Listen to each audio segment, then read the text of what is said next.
This is Shatterline. Shatterline is a new FPS shooter with a mix of PvE and PvP. It has different characters and guns for you to unlock. These are my thoughts about the game and about how it will be able to compete with other big titles in the future. So let's get started. Number 1. The gunplay feels a lot like Call of Duty, but the movement feels a lot like Apex Legends. So I think this is actually a great balance between the two, because I personally love Call of Duty gunplay, and then Apex movement, it's like no other. It's very well compared to other shooters, and the fact that they were able to kind of put these two together is incredible to me. Number 2, it feels grindy, but not too grindy. I like being able to grind for things, but it's not to the point where I feel like I'm going to spend my whole life and not have a wife and kids basically to play this game. So that's always a plus for games like this. And they said it would be a live service game, so it will be continuously being updated with new things to do once it's fully out, and the grind's gonna never be dry. There should always be stuff to do, but not too much to the point where you can't do anything else. Number 3, the PvE and PvP are both separate, but they kind of help each other in a way. So the way the PvE works in this game is there's 2 different modes, and from what I've seen, those modes for PvE can give you materials to help unlock things on the guns that you can use in PvP, but it's not to the point where it gives them overpowered things, because they keep the sandboxes separate. So whatever a attachment or a modification or something that does in PvE, it might not necessarily do that in PvE or PvP.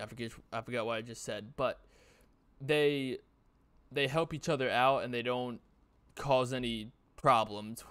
Like, I mean, I love Destiny 2, but this is a big problem that Destiny 2 has, is how you can use both the guns in PvE and PvP. And I don't know if you guys have played PvP in that game, but it is extremely unbalanced compared to other shooters. So I think the fact that Shatterline was able to kind of have them go hand in hand, but not affect each other immensely, is great. So real quick, I forgot to add something. These are actually the characters that you get to pick from in game. Each of them have their own different abilities. They kind of represent the same ones in COD a little bit from Black Ops 3. Like Tempest Strike is kind of one of the abilities. There's like a Fist of Havoc from Destiny if you played. There's all these different types of abilities, and these are the weapons. There's 5 different tiers, and you all start at tier 1. You gotta use the weapon more to upgrade it. And then these mods here on screen are for being able to unlock different types of modifications for the guns, like the one I'm using now, how it's all retro and looking. That's a modification I unlocked for the gun. So anyway, back to the main video. So that was probably my 3 big points for the great things I'm sure Shatterline has. I'm sure it also has more, but those are the big 3 I covered in this. There is 2 problems, I'd say. I wouldn't say problems. There's 2 like negative things I would have to say right off the bat, which is 1, there's not too much that makes this game feel any different than, say, Call of Duty. And we know how Call of Duty's been going. It's been kind of on the decline for a little bit. So there has to be something that can like differentiate the 2.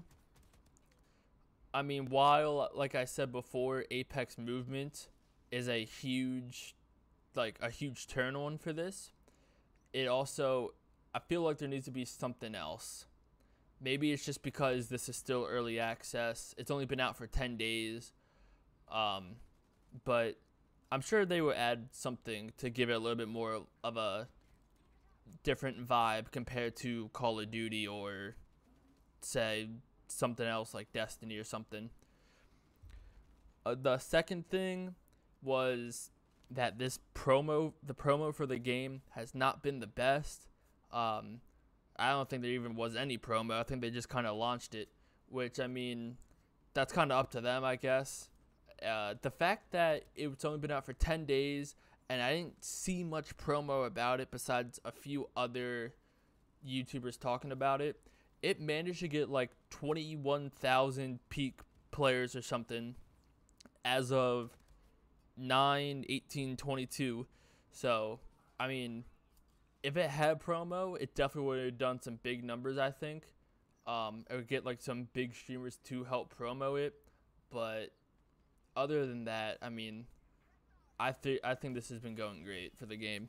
There's obviously much work to be done, but given that, like I said before, it's only been out for 10 days and the numbers are pretty good for being 10 days with no promo, I know that there would be a lot more added into the game. Right now, I believe there's only 4 game modes. I'm sure they're adding more. Same thing with maps and operatives, which are the different characters in this game. But all in all, this has high hopes for me. I know it has high hopes for a lot of others, and I cannot wait until the full release in February 2023. I'm going to let this video play out so you can see a little bit more of gameplay, and I hope you enjoy. Later.